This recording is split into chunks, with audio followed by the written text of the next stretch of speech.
बताएं, राम से चल के राम पे आए।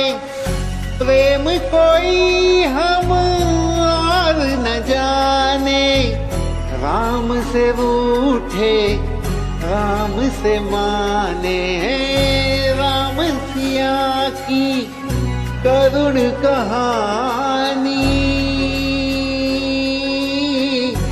एक है चंदन एक है पानी। राम सिया राम जय जय राम। राम सिया राम जय जय राम। राम राम दोस्तों, मैं हूँ रेणु भाटिया और आप सुन रहे हैं Rab Katha presents Valmiki Ramayan as it is.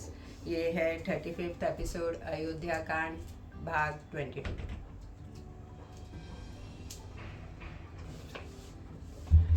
इस प्रकार सेना को ठहराकर जंगम प्राणियों के श्रेष्ठ एवं प्रभावशाली भरत ने गुरु सेवा परायण एवं पिता के आज्ञा पालक श्री रामचंद्र जी के पास जाने का विचार किया।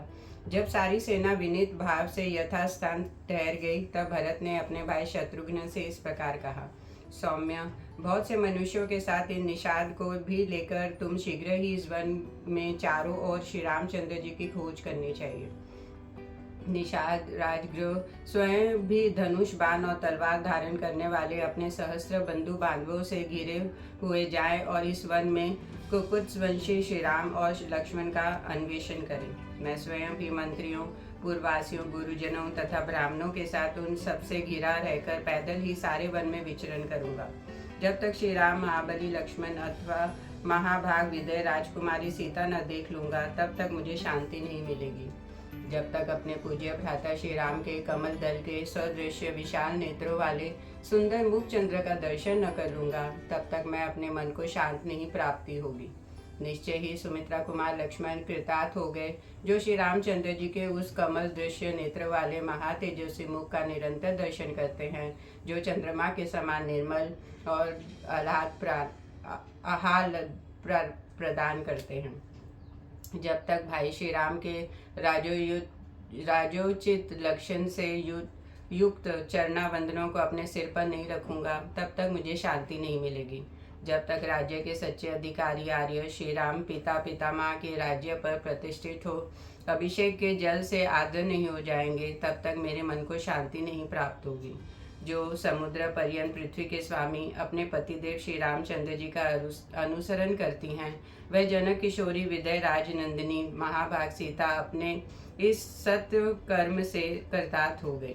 जैसे नंदन वन में कुबेर निवास करते हैं, उसी प्रकार जिसके वन में कुकुत्स कुलभूषण श्री रामचंद्र जी विराज करते हैं, वह चित्रकूट परम मंडली मंगलकारी अथवा गिरिराज हिमालय एवं वैकुंठाचल के समान श्रेष्ठ पर्वत है।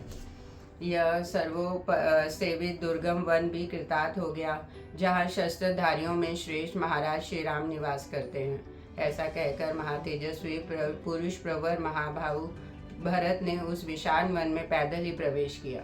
वक्ताओं में श्रेष्ठ भरत पर्वत शिखरों पर उत्पन्न हुए वृक्ष समूह के, जिनकी शाखाओं के आग्र भाग फूलों से भरे थे, बीच से निकले। आगे जाकर वह बड़ी तेजी से चित्रकूट पर्वत के एक शाल वृक्ष पर चढ़ गए और वहां से उन्होंने श्री रामचंद्र जी के आश्रम पर सुलगती हुई आग के ऊपर उठता हुआ धुआं देखा। उस धूम को देखकर श्रीमान भरत अपने भाई शत्रुघ्न सहित बड़ी प्रसन्नता हुई और यही श्री राम है, यह जानकर उन्हें अथाह जल से पार हो जाने के समान संतोष प्राप्त हुआ। इस प्रकार चित्रकूट पर्वत पर पुण्यात्मा महर्षि से युक्त श्री रामचंद्र जी का आश्रम देखे महात्मा भरत ने ढूंढने के लिए आई हुई सेना को पुनः पूर्व स्थान पर ठहरा दिया और वह स्वयं गुह के साथ शीघ्रता पूर्वक आश्रम की ओर चल दिए। सेना के ठहर जाने पर भाई के आदेश के लिए उत्कंठित होकर भरत अपने छोटे भाई शत्रुघ्न को आश्रम के चिन्ह दिखाते हुए उसकी ओर चले। गुरु भक्त भरत महर्षि वशिष्ठ को यह संदेश देकर कि आप मेरी माताओं को साथ लेकर शीघ्र ही आइए, तुरंत आगे बढ़ गए। सुमंत्र भी शत्रुघ्न के समीप ही पीछे पीछे चल रहे थे। उन्हें भी भरत के समान ही श्री रामचंद्र जी के दर्शन की तीव्र अभिलाषा थी। चलते चलते ही श्रीमान भरत ने तेजस्वियों के आश्रमों के समान प्रतिष्ठित हुई भाई की पर्णकुटी और झोपड़ी देखी। उस पर्णशाला के सामने भरत ने उस समय बहुत से कटे हुए काष्ठ को टुकड़े देखे जो होम के लिए संग्रहित थे। साथ ही वहाँ पूजा के लिए संचित किए गए फूल भी दृष्टिगोचर हुए। आश्रम पर आने जाने वाले श्री राम और लक्ष्मण के द्वारा निर्मित मार्ग बोधक चिन्ह भी उन्हें वृक्षों में लगे दिखाई दिए, जो कुशों और चीरों द्वारा तैयार करके कहीं कहीं वृक्षों की शाखाओं में लटका दिए गए थे। उस वन में शीत निवारण के लिए मृगों की लेंडी और भैंसों के सूखे हुए गोबर के ढेर एकत्र करके रखे गए थे, जिन्हें भरत ने अपनी आंखों से देखा। उस समय चलते चलते ही परम कांतिमान महाभाव भरत ने शत्रुघ्न तथा संपूर्ण मंत्रियों से अत्यंत प्रसन्न होकर कहा, जान पड़ता है महर्षि भरद्वाज जिस स्थान का पता बताया था वहाँ हम लोग आ गए हैं। मैं समझता हूँ मंदाकिनी नदी यहाँ से अधिक दूर नहीं है। वृक्षों में ऊंचे बंधे हुए ये चीर दिखाई दे रहे हैं। अंत समय बेसमय जल आदि लाने के निमित्त बाहर जाने की इच्छा वाले लक्ष्मण ने जिसकी पहचान के लिए चिन्ह बनाया है, वह आश्रम को जाने वाला मार्ग ही हो सकता है। इधर से बड़े बड़े दांतों वाले वेगशाली हाथी निकलकर एक दूसरे के प्रति गर्जना करते हुए इस पर्वत के पार्श्व भाग में चक्कर लगाते रहते हैं। अंत इधर जाने से रोकने के लिए लक्ष्मण ने ये चिन्ह बनाए होंगे। वन में तपस्वी मुनि सदा जिनका आधान करना चाहते हैं, उन अग्नि देवता यह अति सदन धूम दृष्टिगोचर हो रहा है। यहाँ मैं गुरुजनों का सत्कार करने वाले पुरुष सिंह आर्य रघुनंदन का सदा आनंद मग्न रहने वाले महर्षि भांति दर्शन करूंगा। तदनंतर कुलभूषण भरत दो ही घड़ी में मंदाकिनी के तट पर विराजमान चित्रकूट के पास जा पहुंचे और अपने साथ वाले लोगों से इस प्रकार बोले, अहो मेरे ही कारण पुरुष सिंह महाराज रामचंद्र जी का इस निर्जन वन में आकर खुली पृथ्वी के ऊपर वीरासन से बैठते हैं। अंत मेरे जन्म और जीवन को धिक्कार है।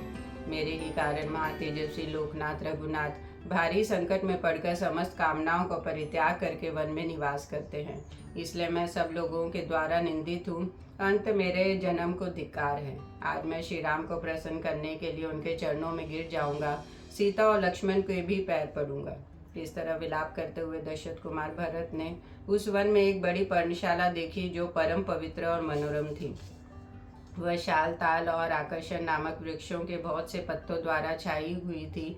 अंत यज्ञशाला में जिस पर कोमल कुश बिछाए गए थे, उस लंबी चौड़ी वेदी के समान शोभा पा रही थी। वहाँ इंद्र धनुष के समान बहुत से धनुष रखे गए थे, जो गुरुतर कार्य साधन में समर्थ थे, जिनके पृष्ठभाग सोने से मढ़े हुए थे और जो बहुत ही प्रबल तथा शत्रुओं को पीड़ा देने वाले थे। उनसे उस पर्णकुटी की बड़ी शोभा हो रही थी। वहाँ तरकसों में बहुत से बाण भरे थे, जो सूर्य की किरणों के समान चमकीले और भयंकर थे। उन बाणों से वह पर्णशाला उसी प्रकार सुशोभित होती थी जैसे दीप्तिमान मुख वाले सर्पों से भोगवती पूरी शोभित होती थी। सोने की म्यानों में रखी हुई दो तलवारें और स्वर्णमयी बिंदुओं से विभूषित दो विशाल ढाले भी उस आश्रम की शोभा बढ़ा रही थी। वहाँ गोह के चमड़े के बने हुए बहुत से स्वर्ण जड़ित दस्ताने भी टंगे हुए थे। जैसे मृग सिंह के गुफा पर आक्रमण नहीं कर सकता, उसी प्रकार वह पर्णशाला शत्रु समूहों के लिए अगम्य और अजय थी। श्री राम के उस निवास स्थान में भरत ने एक पवित्र एवं विशाल वेदी को देखी, जो ईशा कोण की और कुछ नीचे थी। उस पर अग्नि प्रज्वलित हो रही थी। पर्णशाला की ओर थोड़ी देर तक देखकर भरत ने कुटियों में बैठे हुए अपने पूजनीय भ्राता श्री राम को देखा, जो सिर पर जटामंडल धारण किए हुए थे। उन्होंने अपने अंगों में कृष्ण मर्ग चर्म तथा चीर एवं वत्कल वस्त्र धारण कर रखे थे। भरत को दिखाई दिया कि श्री राम पास ही बैठे हैं और प्रज्वलित अग्नि के समान उनकी दिव्या प्रभाव फैल रही है। समुद्र पर्यंत पृथ्वी के स्वामी धर्मात्मा महाभाव श्री राम सनातन ब्रह्मा की भांति कुश बिछी हुई वेदी पर बैठे थे। उनके कंधे सिंह के समान और भुजाएं बड़ी बड़ी और नेत्र प्रफुल्ल कमल समान थे। उस वेदी पर वह सीता और लक्ष्मण के साथ विराजमान थे। उन्होंने उस अवस्था में देखा धर्मात्मा श्रीमान कैकेयी कुमार भरत शोक और मोह में डूबे गए तथा बड़े वेग से उनकी ओर दौड़े। भाई की ओर दृष्टि पड़ते ही भरत आर्तभाव से विलाप करने लगे। वह अपने शोक के आवेग को धैर्य से रोक न सके और आंसू बहाते हुए गद्य वाणी में बोले, हाय, जो राज्यसभा में बैठकर प्रजा और मंत्री वर्ग के द्वारा सेवा और सम्मान पाने योग्य हैं, वे ही मेरे बड़े भाई भ्राता श्री राम यहाँ जंगली पशुओं से घिरे हुए बैठे हैं। जो महात्मा पहले कई सहस्त्र वस्त्रों का उपयोग करते थे, वह अब धर्मचारण करते हुए यहाँ केवल 2 मृग चर्म धारण करे हैं। जो सदा नाना प्रकार के विचित्र फूलों को अपने सिर पर धारण करते थे, वे ही यह श्री रघुनाथ जी इस समय इस जटा भार को कैसे सहन कर सकते हैं। जिनके लिए शास्त्र युक्त योगों के अनुष्ठान द्वारा धर्म का संग्रह करना उचित है, वह इस समय शरीर को कष्ट देने से प्राप्त होने वाले धर्म का अनुसंधान कर रहे हैं। जिनके अंगों की बहुमूल्य चंदन से सेवा होती थी, उन्हीं मेरे पूज्य भ्राता का यह शरीर कैसे मल से सेवित हो रहा है। हाय, जो सर्वथा सुख भोगने के योग्य हैं, वे श्री राम मेरे ही कारण ऐसे दुख में पड़ गए हैं। ओ, मैं कितना क्रूर हूँ, मेरे इस लोक निंदित जीवन को धिक्कार है। इस प्रकार विलाप करते करते भरत अत्यंत दुखी हो गए। उनके मुखारबिंद पर पसीने की बूंदी दिखाई देने पड़ी। वे श्री राम के चरणों तक पहुंचने के पहले ही पृथ्वी पर गिर पड़े। अत्यंत दुख से संतप्त होकर महाबली राजकुमार भरत ने एक बार दीनवाणी में आर्य कहकर पुकारा और फिर वह कुछ न बोल सके। आंसुओं से उनका गला रूंध गया था। यशस्वी श्री राम की ओर देखे वे हा आर्य कहकर चीख उठे। इससे आगे उनसे कुछ बोला न जा सका। फिर शत्रुघ्न ने भी रोते रोते श्री राम के चरणों में प्रणाम किया। श्री राम ने दोनों को उठाकर छाती से लगा लिया। फिर वे भी नेत्रों से आंसुओं की धारा बहाने लगे। तत्पश्चात राजकुमार श्री राम और लक्ष्मण उस वन में सुमंत्र और निषाद राजगुरु से मिले, मानो आकाश में सूर्य और चंद्रमा, शुक्र और बृहस्पति मिल रहे हों। युद्धपति गजराज पर बैठकर यात्रा करने योग्य उन चारों राजकुमारों को उस विशाल वन में आया देख समस्त वनवासी हर्ष छोड़कर शोक के आंसू बहाने लगे। जटा और चीर वस्त्र धारण किए भरत हाथ जोड़कर पृथ्वी पर पड़े थे, मानो प्रलय काल में सूर्यदेव धरती पर गिर गए हों। उनको उस अवस्था में देखना किसी भी स्नेही सहृदय के लिए अत्यंत कठिन था। श्री राम ने उन्हें देखा और जैसे जैसे किसी तरह पहचाना। उनका मुख उदास हो गया था, वे बहुत दुर्बल हो गए थे। श्री राम ने भाई भरत को अपने हाथ से पकड़कर उठाया, उनका मस्तक सुनकर उन्हें हृदय से लगा लिया। इसके बाद रघुकुल भूषण भरत ने गोद में बिठाकर श्री राम ने बड़े आदर से पूछा, तात, पिताजी कहाँ है कि तुम इस वन में आए हो? उनके जीते जी तो तुम वन में नहीं आ सकते थे। यह दीर्घ काल के बाद दूर से नाना के घर से आए हुए भरत को आज इस वन में देख रहा हूँ, परंतु इनका शरीर बहुत दुर्बल हो गया है। तात, तुम क्यों वन में आए हो? भाई, महाराज जीवित है ना? कहीं ऐसा न तो नहीं कि वे अत्यंत दुखी होकर सहसा परलोकवासी हो गए हो और इसीलिए तुम्हें स्वयं यहाँ आना पड़ा हो। सौम्य, तुम अभी बालक हो, इसलिए परंपरा से चला आता हुआ तुम्हारा राज्य नष्ट तो नहीं हो गया। सत्य पराक्रमी तात भरत, तुम पिताजी की सेवा शुश्रूषा तो करते हो ना? जो धर्म पर अटल रहने वाले हैं तथा जिन्होंने राजसूय और अश्वमेघ यज्ञों का अनुष्ठान किया है, वह सत्य प्रतिज्ञा महाराज दशरथ सकुशल तो है ना? तात, क्या तुम सदा धर्म में तत्पर रहने वाले विद्वान ब्रह्मवेता और इक्ष्वाकु कुल के आचार्य महातेजस्वी वशिष्ठ जी की यथावत पूजा करते हो? भाई, क्या माता कौशल्या सुख से हैं? उत्तम संतान वाली सुमित्रा प्रसन्न है और आर्या कैकेयी देवी भी आनंदित हैं। जो उत्तम कुल में उत्पन्न, विनय संपन्न, बहुश्रुत, किसी के दोष न देखने वाले तथा शास्त्र युक्त धर्मों पर निरंतर दृष्टि रखने वाले हैं, उन पुरोहित जी का तुमने पूर्णतः सत्कार किया है? हवन विवेकता के ज्ञाता, बुद्धिमान और सरल स्वभाव वाले जिन ब्राह्मण देवता को तुमने अग्निहोत्र कार्य के लिए नियुक्त किया है, वह सदा ठीक समय पर आकर क्या तुम्हें यह सूचित करते हैं कि इस समय अग्नि में आहुति दे दी गई और अब अमुक समय में हवन करना है? तात, क्या तुम देवताओं, पितरों, भृत्यों और गुरुजनों, पिता के समान आदरणीय वृद्धों, वेदों और ब्राह्मणों का सम्मान करते हो? भाई, जो मंत्र रही श्रेष्ठ बाणों के प्रयोग तथा मंत्र सहित उत्तम अस्त्रों के प्रयोग के ज्ञान से संपन्न और अर्थशास्त्र से अच्छे पंडित हैं, उन आचार्य सुधवांका, क्या तुम समादार करते हो? तात, क्या तुमने अपने ही समान शूरवीर, शास्त्रज्ञ, जितेंद्रिय, कुलीन तथा बाहरी चेष्टाओं की मन की बात समझ लेने वाले सुयोग्य व्यक्तियों को ही मंत्री बनाया है? रघुनंदन, अच्छी मंत्रणा ही राज्यों को विजय का मूल कारण है। वह भी तभी सफल होती है जब नीति शास्त्र निपुण मंत्री शिरोमणि अमात्य उसे सर्वथा गुप्त रखे। भरत, तुम असमय में ही निद्रा के वशीभूत तो नहीं होते, समय पर जाग जाते हो ना? रात्र के पिछले पहर में अर्थ सिद्धि के उपाय पर विचार करते हो ना? कोई भी गुप्त मंत्रणा दोष 4 कानों तक ही गुप्त रहती है, 6 कानों में जाते ही वह फूट जाती है। अंत में पूछता हूँ, तुम किसी गूढ़ विषय पर अकेले ही तो विचार नहीं करते, अथवा बहुत लोगों के साथ बैठकर तो मंत्रणा नहीं करते? कहीं ऐसा तो नहीं होता कि तुम्हारी निश्चित की हुई गुप्त मंत्रणा फूटकर शत्रु के राज्य तक फैल जाती हो? रघुनंदन, जिसका साधन बहुत छोटा और फल बड़ा हो, ऐसे कार्य का निश्चय करने के बाद तुम उसे शीघ्र प्रारंभ कर देते हो ना?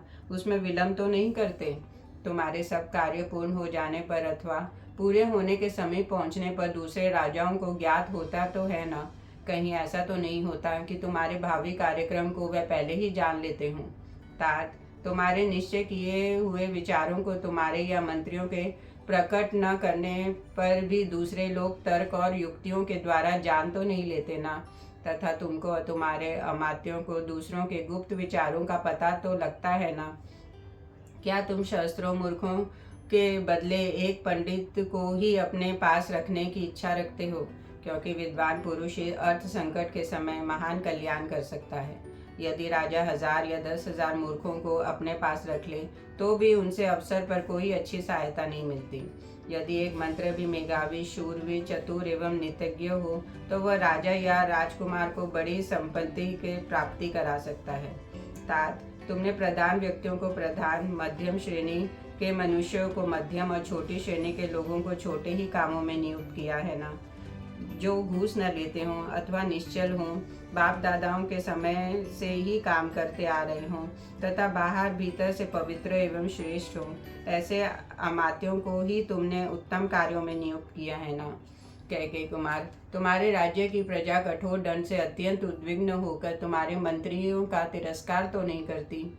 ऐसे पवित्र याचक पति यजमान का तथा स्त्रियों के कर्मचारी पुरुष का तिरस्कार कर देती है, उसी प्रकार प्रजा कठोरता पूर्वक अधिक कर लेने के कारण तुम्हारा अनादर तो नहीं करती?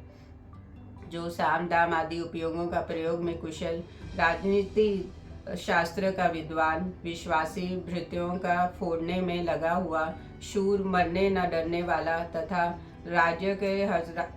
राजा के राज्य को हड़प लेने की इच्छा रखने वाला है, ऐसे पुरुष को तो जो राजा को नहीं मार डालता है वह स्वयं उसके हाथ से मारा जाता है।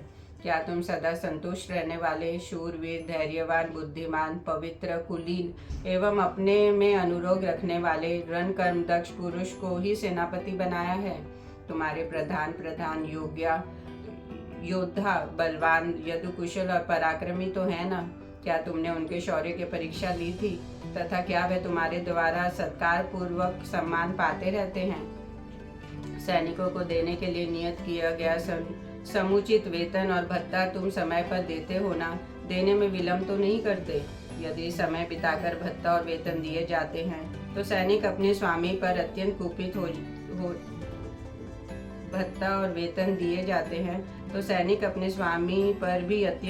हो जाते हैं और इसके कारण बड़ा भारी अनर्थ घटित हो जाता है। क्या उत्तम कुल में उत्पन्न मंत्री आदि समस्त प्रधान अधिकारी तुमसे प्रेम रखते हैं?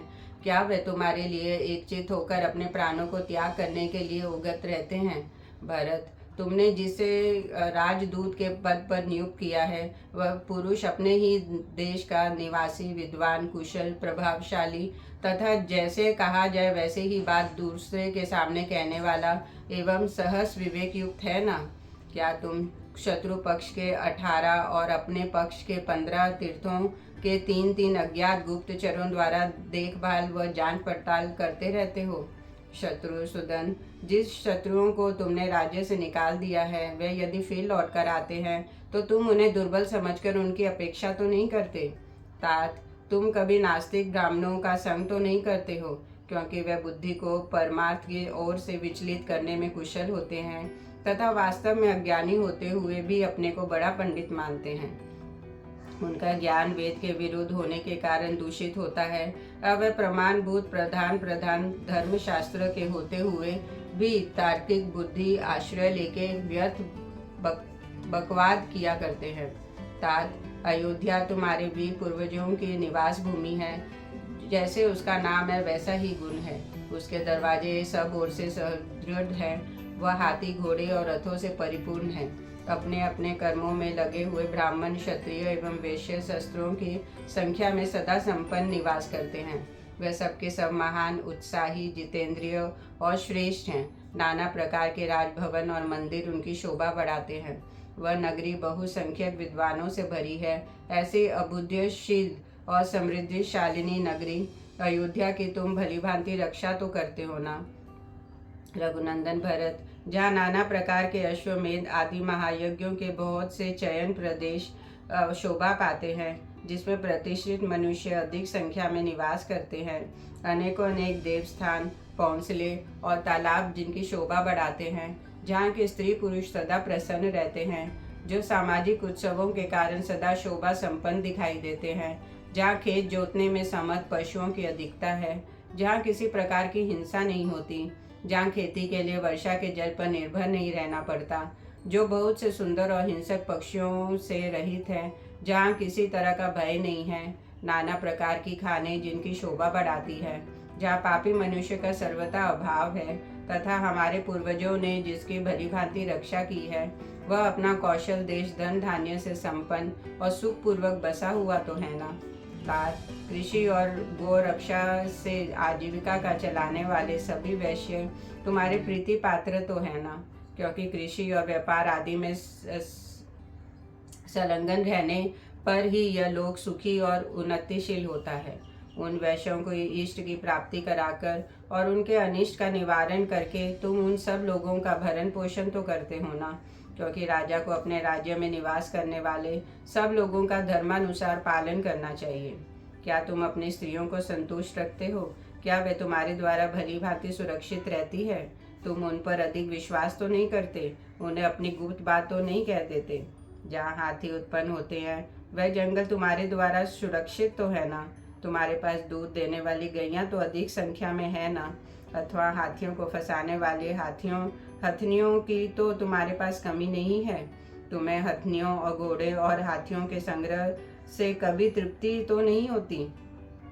राजकुमार, क्या तुम प्रतिदिन पूर्व काल में वस्त्र भूषणों से विभूषित हो प्रधान सड़क पर जा जाकर नगरवासी मनुष्यों को दर्शन देते हो? कामकाज में लगे हुए सभी मनुष्य निडर होकर तुम्हारे सामने तो नहीं आते, अथवा वे सब सदा तुमसे दूर तो नहीं रहते, क्योंकि कर्मचारियों के विषय में मध्यम स्थिति का अवलंबन करना ही अर्थ सिद्धि का कारण होता है। क्या तुम्हारी सभी किले धन धान्य, अर्थशास्त्र, जल, यंत्र, मशीन, शिल्पी और धनुर्धर सैनिकों से भरे पूरे तो है ना? रघुनंदन, क्या तुम्हारी आय अधिक और व्यय बहुत कम है? तुम्हारे खजाने का धन अपात्रों के हाथ में तो नहीं चला जाता? देवता, पितर, ब्राह्मण, अभ्यागत, योद्धा तथा मंत्री के लिए ही तो तुम्हारा धन खर्च होता है ना? कभी ऐसा तो नहीं होता कि कोई मनुष्य किसी श्रेष्ठ, निर्दोष और शुद्धात्मा पुरुष पर भी दोष लगा दे तथा शास्त्र ज्ञान में कुशल विद्वानों द्वारा उसके विषय में विचार कराए बिना ही लोकवश उसे अधिक दंड दे दिया जाता हो? न श्रेष्ठ, जो चोरी में पकड़ा गया हो, उसे किसी ने चोरी करते समय देखा हो, पूछताछ से भी जिसके चोर होने का प्रमाण मिल गया हो और जिसके विरुद्ध और भी बहुत से कारण हो, ऐसे चोर को भी तुम्हारे राज्य में धन के लालच से छोड़ तो नहीं दिया जाता है? रघुकुल भूषण, यदि धनी और गरीबी में कोई विवाद छिड़ गया हो और वह राज्य में न्यायालय के निर्णय के लिए आया हो और तुम्हारे बहुज्ञ मंत्री धन आदि के लोभ को छोड़कर उस मामले पर विचार करते हैं ना? रघुनंदन, निरपराध होने पर भी जिन्हें मिथ्या दोष लगाकर दंड दिया जाता है, उन मनुष्यों की आंखों से जो आंसू गिरते हैं वह पक्षपात पूर्ण शासन करने वाले राजा के पुत्र और पशुओं का नाश कर डालते हैं। राघव, क्या तुम वृद्ध पुरुषों, बालकों और प्रधान वेदों के आंतरिक अनुराग, मधुर वचन और धन दान, इन तीनों के द्वारा सम्मान करते हो? गुरुजनों, वृद्धों, तपस्वियों, देवताओं, अतिथियों, चैत्य वृक्षों और समस्त पूर्ण काम ब्राह्मणों का नमस्कार करते हो ना? तुम अर्थ के द्वारा धर्म को अथवा धर्म के द्वारा अर्थ को हानि तो नहीं पहुंचाते, अथवा आसक्ति और लोभ रूप काम के द्वारा धर्म और अर्थ दोनों में बाधा तो नहीं आने देते।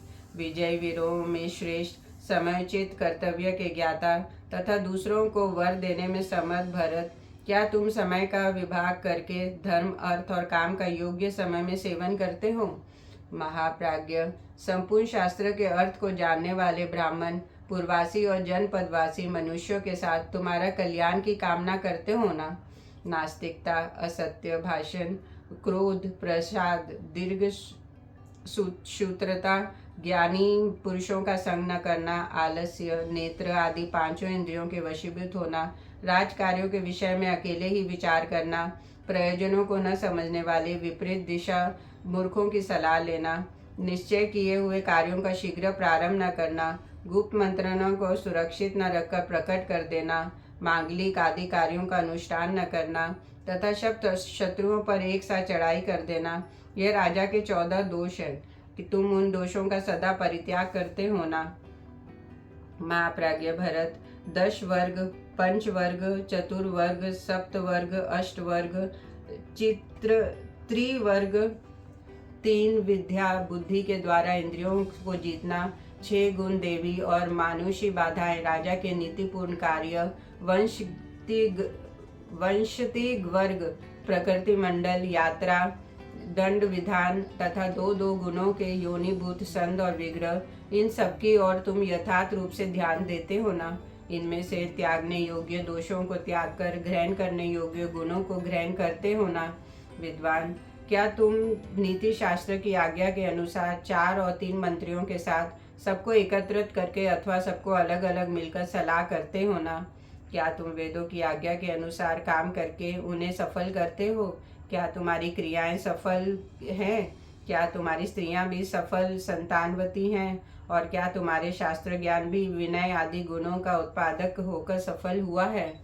रघुनंदन, मैंने जो कुछ कहा है तुम्हारी बुद्धि का भी ऐसा ही निश्चय है ना? क्योंकि यह विचार आयु और यश को बढ़ाने वाला तथा धर्म और कर्म अर्थ की सिद्धि करने वाला है।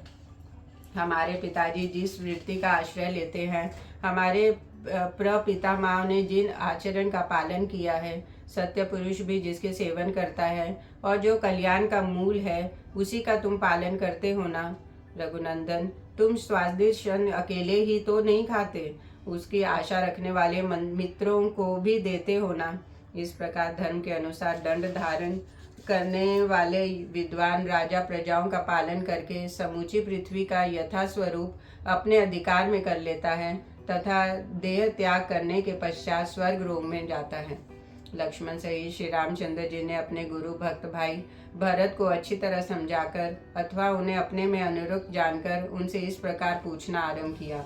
भाई, तुम राज्य छोड़कर वल्कल कृष्ण मृग चरण तथा जटा धारण करके जो इस देश में वेश में आए हो, इसका क्या कारण है? जिस निमित्त से इस वन में तुम्हारा प्रवेश हुआ है, यह मैं तुम्हारे मुंह से सुनना चाहता हूँ।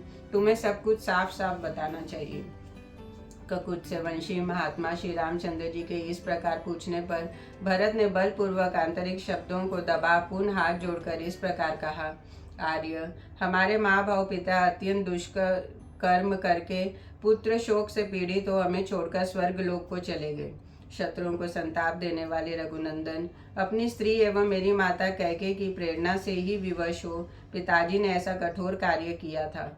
मेरी माँ ने आप सुयश को नष्ट करने वाला यह भारी पाप किया है। अंत वह राज्य रूपी फल न पाकर विधवा हो गई। अब मेरी माता शोक से दुर्बल होकर महाघोर नरक में पड़ेगी।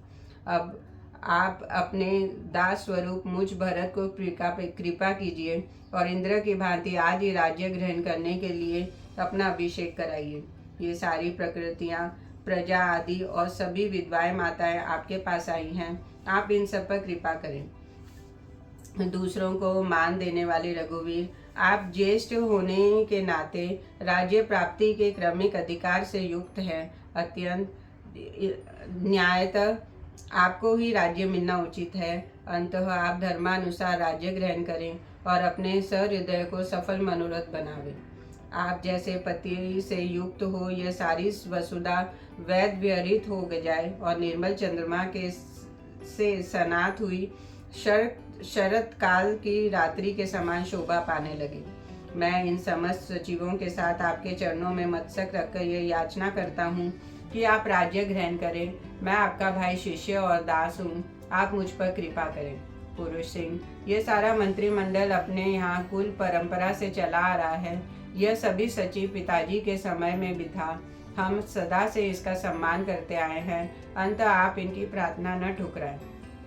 ऐसा कहकर कैकेयी पुत्र महाभाव भरत ने नेत्रों से आंसू बहाते हुए पुनः श्री रामचंद्र जी के चरणों में माथा टेक दिया। उस समय वह मतवाले हाथी के समान बारंबार लंबी सांस खींचने लगे।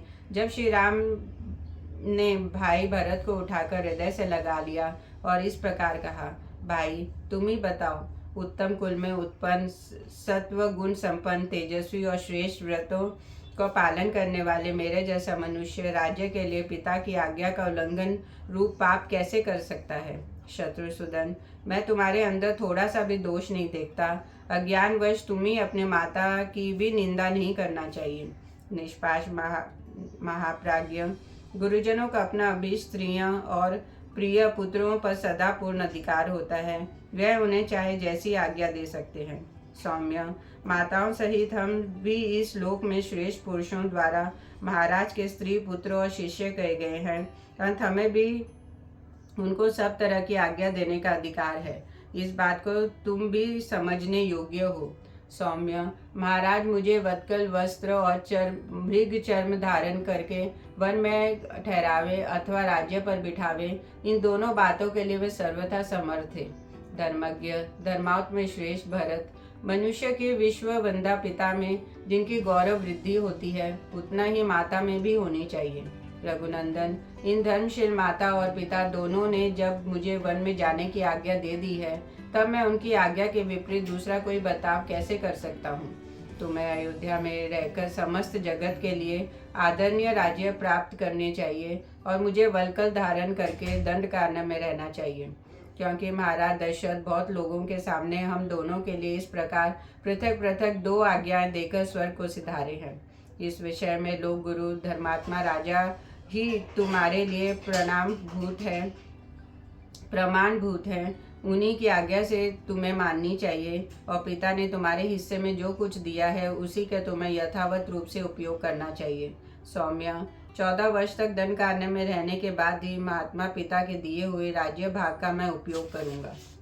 मनुष्य काल में सम्मानित और देवराज इंद्र के तुल्य तेजस्वी मेरे महात्मा पिता ने मुझे जो वनवास की आज्ञा दी है, उसी को मैं अपने लिए परम हितकारी समझता हूँ। उनकी आज्ञा के विरुद्ध सर्वलोकेश्वर ब्रह्मा के अविनाशी पद भी मेरे लिए श्रेयस्कर नहीं है। श्री रामचंद्र जी की यह बात सुनकर भरत ने इस प्रकार उत्तर दिया, भैया, मैं राज्य के अधिकारी न होने के कारण उस राजधर्म के अधिकार से रहित हूँ। अंत मेरे लिए यह राजधर्म का उपदेश किस काम आएगा। नरश्रेष्ठ, हमारे यहाँ सदा से ही इस शाश्वत धर्म का पालन होता आया है कि श्रेष्ठ पुत्र के रहते हुए छोटा पुत्र राज्य नहीं हो सकता। अंत रघुनंदन, आप मेरे साथ समृद्धिशालिनी अयोध्यापुरी को चलिए और हमारे कुल के अभ्युदय के लिए राजा के पद पर अपना अभिषेक कराइए। यद्यपि सब लोग राजा को मनुष्य कहते हैं, तथापि मेरे राय में वह देवत्य पर प्रतिष्ठित है, क्योंकि उसके धर्म और अर्थयुक्त आचरण को साधारण मनुष्य के लिए अस्वाभाविक बताया गया है। जब मैं कैकेयी देश में था और आप वन में चले गए थे, तब अश्वमेघ आदि यज्ञों के कर्ता और सत्य पुरुषों द्वारा सम्मानित बुद्धिमान महाराज दशरथ स्वर्गलोक को चले गए। सीता और लक्ष्मण के साथ आपके राज्य से निकलते ही दुख शोक से पीड़ित हुए महाराज स्वर्गलोक को चल दिए। पुरुष सिंह, उठिए और पिता को जलांजलि दान कीजिए। मैं और ये शत्रुघ्न दोनों पहले ही उनके लिए जलांजलि दे चुके हैं। रघुनंदन कहते हैं, प्रिय पुत्र का दिया हुआ जल आदि पितृलोक में अक्षय होता है और आप पिता के परम पुत्र हैं। आपके पिता आपसे विलग होते ही शोक के कारण रुग्ण हो गए और आपके ही शोक में मग्न हो आपके ही देखने की इच्छा रखकर आप में ही लगी हुई बुद्धि को आपकी ओर से न हटाकर आपका ही स्मरण करते हुए स्वर्ग लोक को चले गए। जय श्री राम।